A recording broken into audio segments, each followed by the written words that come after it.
বাংলাদেশের সংগ্রামী জনগণ এই গণতন্ত্রকে প্রতিষ্ঠিত রেখেছে। 1971 সালের মহান মুক্তিযুদ্ধ ছিল গণতন্ত্রের জন্য যুদ্ধ। বাংলাদেশের লড়াকু জনগণ প্রত্যেকটি স্বৈরশাসকের বিরুদ্ধে আমরণ সংগ্রাম করে গণতন্ত্রকে পতাকাকে সমুন্নত রেখেছে। গণতন্ত্রের পথ কখনোই কুসুমাস্তীর্ণ ছিল না। মাঝে মাঝেই স্বৈরশাসকের পদধ্বনি আমরা শুনতে পেয়েছি। জনগণ বিড়ম্বিত হয়েছে। দেশের সাধারণ মানুষ মিলে এক গণ অভ্যুত্থানের মাধ্যমে ফ্যাসিস্ট সরকারকে বিদায় করেছে। 1971-এর মুক্তিযুদ্ধের লক্ষ্য ছিল সাম্য, মানবিক মর্যাদা। এই স্বপ্নকে বাস্তব রূপ দেওয়ার দায়িত্ব এই মহান সংগ্রামের প্রতিটি সদস্যের। জাতীয় স্বার্থে ঐক্যবদ্ধ হয়ে জনতার স্বপ্ন বাস্তবায়নের জন্য সর্বাত্মক উদ্যোগ গ্রহণ করবেন, এই আশাবাদ আপনাদের সামনে বিনীতভাবে ব্যক্ত করছি। আমি সকল সদস্যের কাছ থেকে আন্তরিক সহযোগিতা কামনা করি। নন্দন, আজ থেকে আপনারা আর কোনো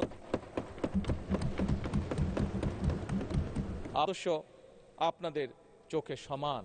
সংসদের অভিভাবক মানুষ করে বেশি সময় ধরে কেড়ে নিয়ে জনগণকে দুর্বল জনগোষ্ঠীতে, কিন্তু আজ জনগণের সরাসরি ভোটে নির্বাচিত সংসদ বাংলাদেশের জনগণের প্রত্যাশা নিয়ে তাকিয়ে রয়েছে। দেশ এবং জনগণের স্বার্থে বিতর্কের মাধ্যমে আমরা এই সংসদকে নতুন ভূমিকার জন্য সকল সংবাদ। ধন্যবাদ সংসদ নেতা। মাননীয় বিরোধী দলের নেতাকে বক্তব্য রাখার জন্য